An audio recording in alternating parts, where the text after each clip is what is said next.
You are coming down a mountain pass. The brakes are hot. You squeeze the lever and it goes straight to the bar. Nothing happens. The lever goes soft. Your brakes fade out. You realize too late that you have vapor bubbles in the lines instead of solid hydraulic pressure. That is what happens when you ignore one simple maintenance task for too long. And it is just one of 12 mistakes that slowly kill motorcycles from the inside out. These are not minor annoyances. They are safety disasters and financial ambushes waiting to happen. Let us break them down. Mistake number 1. Letting old brake fluid sit for years. Brake fluid is hygroscopic. That means it absorbs moisture even through a supposedly sealed system. Over time, that moisture lowers the boiling point of your brake fluid. When your brakes get hot, whether you're dragging them down a mountain or doing a panic stop in traffic, that contaminated fluid can boil. The problem is invisible. Your brakes feel fine during casual riding, but the moment you need them to work hard, they do not. The lever goes spongy and the stopping power disappears. You are gambling with your life. It is not just about brake fade. That moisture sitting in your system is eating away at your caliper pistons and your master cylinder seals, and if you have ABS, it is corroding those pumps too. Internal corrosion. You cannot see until it is too late, and you're staring at a rebuild bill that makes you sick. The fix is simple. Bleed your brake fluid every 1 to 2 years. It takes 15 minutes, and it costs almost nothing. It is the difference between functional braking and praying you do not rear-end someone. Mistake number 2. Mixing old and new brake pads. People do this to save money or because they are being lazy during a quick brake job. One pad looks fine, the other is worn down, so they replace just the bad one and call it good. That is a terrible idea. Brake pads wear as a matched set. They develop a surface profile together and they bed into the rotor together. When you mix old and new, you get uneven pressure, unpredictable bite, uneven heat buildup, and accelerated rotor wear. In the worst cases, you get pulsing, you get grabbing, you get glazing, and you can end up in the back of a minivan because your brakes did not behave the way you expected. The rule is simple. Replace brake pads as a matched set. Clean your rotors and bed them in properly. Do not cheap out on the one system that keeps you from becoming a hood ornament. Mistake number 3. Ignoring wheel spoke tension until something snaps. Spokes loosen over time. Potholes, jumps, loaded bags, and uneven road surfaces all create stress and uneven loads on your wheel. And when spokes loosen, the wheel goes out of true. The tire wears unevenly. The rim starts to crack. And eventually, a spoke breaks. Here is the nightmare scenario. You are leaned into a corner or at speed and a spoke snaps. The wheel wobbles. The handling goes sideways. You are fighting to stay upright while your bike tries to throw you into the guardrail. The fix is stupid simple. Check your spoke tension regularly. A spoke wrench costs almost nothing and it takes 5 minutes. You do not need to be a wheel-building expert. Just pluck each spoke like a guitar string. Tight spokes ping. Loose ones thunk. If you hear a thunk, tighten it before it becomes a problem. Do not wait for the wobble. Check your spokes before they check you.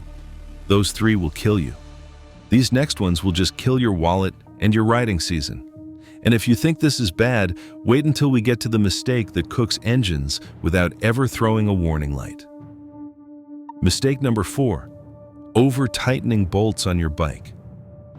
There is a mindset problem where people think tight means as tight as humanly possible, like they are trying to prove something to the fastener. The common victims are axle pinch bolts, triple clamp bolts, drain plugs, and handlebar risers. All the stuff that matters. The damage does not show up immediately. That is what makes it dangerous. You strip threads, you stress the casting, you create micro fractures. You do not discover any of it until months later when you're doing maintenance and realize the threads are gone or the bolt snapped off flush with the casting. When it is a critical component like a front axle or a brake caliper, that stress fracture can lead to catastrophic failure at the worst possible time. Then, you are not just dealing with a repair bill, you are dealing with a crash. The solution is simple. Use a torque wrench. Learn the specs for your bike. Understand that fasteners are precision hardware, not a strength test. Snug is enough. Gorilla Tight gets you helicoils, new castings, or a tow truck. Mistake number 5, ignoring chain alignment. Most riders think chain adjustment is just about slack. Tighten it up, make sure it is not flopping around, and call it good. But what they are missing is alignment. Misaligned rear wheels create uneven wear on your sprockets and chain. You will hear it, loud clunking, uneven tooth wear, the chain stretching prematurely. It also affects your handling. A misaligned chain puts tension across the swing arm. The bike feels twitchy. It pulls under acceleration. You might think something is wrong with the suspension, when really the chain is dragging the bike sideways. Those hash marks on the swing arm are rarely accurate. They are stamped in at the factory. Use a proper alignment tool, a laser, or at minimum, a solid straight edge method to make sure both sides of the axle are in the same position. The real waste is replacing perfectly good components long before their time because you did not take an extra 2 minutes to check alignment. Do not be that guy. Mistake number 6, using the wrong type of coolant. People assume coolant is coolant. Green stuff goes in, engine stays cool, done. But there are big differences between silicate-based, phosphate-free, OAT, and HOAT formulations. Motorcycles are different from cars. Different metal alloys, tighter tolerances, and smaller cooling systems. When you use the wrong coolant, you get corroded passages, plugged radiators, and mysterious overheating that comes out of nowhere and makes no sense. If you top off with tap water, you make it worse. Minerals build scale, they ruin the system over time, and you end up chasing problems that did not need to exist. The fix is in your manual. Use motorcycle-specific coolant, use distilled water only, and flush the system every couple of years. It is not complicated. Ignoring it turns a simple cooling system into an expensive science experiment. Now let's talk about the mistakes that seem harmless, but set you up for failure.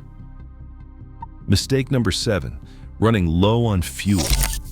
Most people think running low on fuel is just about range anxiety. Will I make it to the next gas station or not?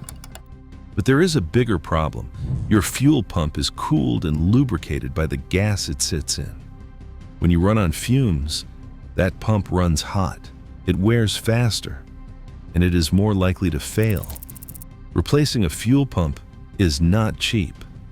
All the sediment, rust, flakes, water, and microscopic debris in your tank settle at the bottom. When you're running low on fuel, you're sucking up that bottom sludge like a milkshake. It clogs your fuel filter and it fouls your injectors. If you're using ethanol fuel, which attracts moisture, that water settles at the bottom too. You are feeding your engine the worst possible cocktail. The fix is simple. Do not wait for the low fuel light. Treat the last quarter of the tank as your emergency reserve. Keep your tank topped off. If you are storing your bike, fill the tank completely or drain it entirely. Anything in between invites corrosion and contamination. Mistake number 8, power washing the wrong way. A sparkling clean bike looks great, no argument there. But a 2,000 pounds per square inch water jet is a weapon. When you aim it at your bike, you are forcing water into places that were never designed to handle it. Bearings get destroyed. Switches stop working. Seals get blown out. Connectors corrode. Wiring harnesses short out. The symptoms often show up weeks later.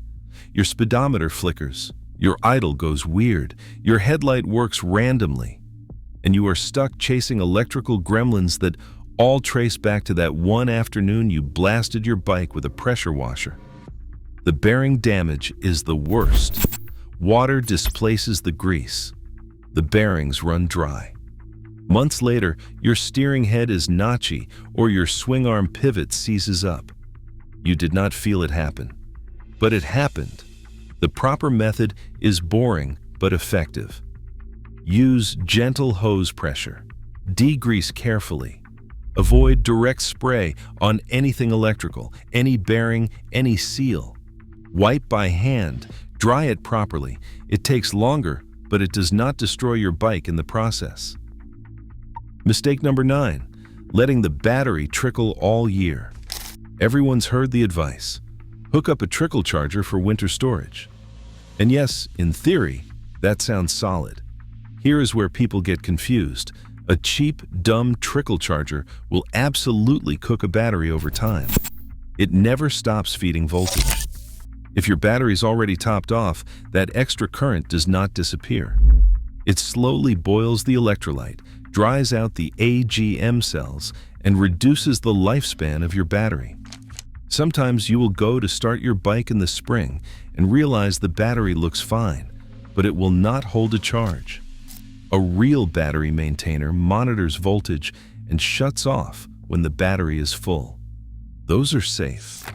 If yours does not explicitly say maintainer or float mode, you are gambling. If your bike has a lithium battery, this gets even more critical. Lithium batteries require special chargers, and overcharging them can lead to swelling, damage, or even fire. Do not confuse trickle charging with smart charging. One helps your battery survive the off-season. The other slowly kills it while you think you are doing the right thing. These last 3 mistakes are the ones that make you feel stupid when you finally figure them out. Mistake number 10, leaving the bike in first gear during long-term storage. This sounds harmless, even smart. You park the bike in your garage for the winter and click it down into first gear so it will not roll away. Logical, right? Except not really. Leaving a bike in first gear during long-term storage does not usually destroy the transmission, but it creates 2 real problems. First, clutch drag. After sitting for months, clutch plates can stick together. You start the engine in gear and the bike lunges forward. That is how bikes go through garage walls. Second, false security. If the bike gets bumped, the stand shifts, or it tips over, first gear will not save it. A proper wheel chock or a rear stand will. Here is the real kicker. If the bike is stored properly on a stand or with the tires chocked, it is not going anywhere, even if it is in neutral. If you are worried about parking on a slope or on the street, use a rear stand or block the wheels. First gear should never be your long-term parking brake. Neutral exists for a reason. Use it when the bike is hibernating. Mistake number 11, storing your bike with the clutch pulled in. There is a myth that you should store your bike with the clutch pulled in. The idea is that it prevents the plates from sticking together or that it relieves pressure on the system. Sounds smart, but it is not. What you are actually doing is keeping the entire clutch actuation system under tension for months. The hydraulic seals in your slave cylinder and master cylinder are under constant pressure. Your clutch cable is stretched, your springs are compressed. None of that is helping anything. When spring rolls around, you are more likely to find fluid leaks, sticky behavior, or a master cylinder that needs rebuilding. The real solution for sticky clutch plates is much simpler. Start the bike, rock it back and forth a little, and let it warm up. Problem solved. Storing your bike with the clutch pulled in does not prevent problems. It creates them. Let the bike rest naturally and save yourself the headache. Mistake number 12, lubing your chain after the ride. Here is where people screw this up. They ride hard, park the bike, spray lube, and then ride again the next time. Chain lube needs time to set. Most modern chain lubes are solvent-based. They are designed to be applied to a warm chain, penetrate the rollers, then let the solvents evaporate and leave the lubrication behind. If you spray and ride immediately, you are just flinging excess lube all over your wheel and wasting product. The smart move is to lube the chain after a ride while it is warm. Then let it sit. That way, the heat helps the lube penetrate, the solvents evaporate properly, and you are not flinging wet lube all over your wheel. Wait at least 30 minutes. Overnight if you can. That is how it actually works. Most people either skip the waiting or lube right before they ride on a cold chain. Either way, the lube does not do its job. You end up with a squeaky chain, uneven coverage, and a rear wheel that looks like you rode through a grease fight. It is not just about if you lube, it is about when. And most people get it wrong. Most riders kill their bikes slowly, one innocent mistake at a time, because nobody told them. Now you know, there is no excuse. Leave a comment and tell me which of these you have been guilty of. Blown engines, warped rotors, cooked batteries.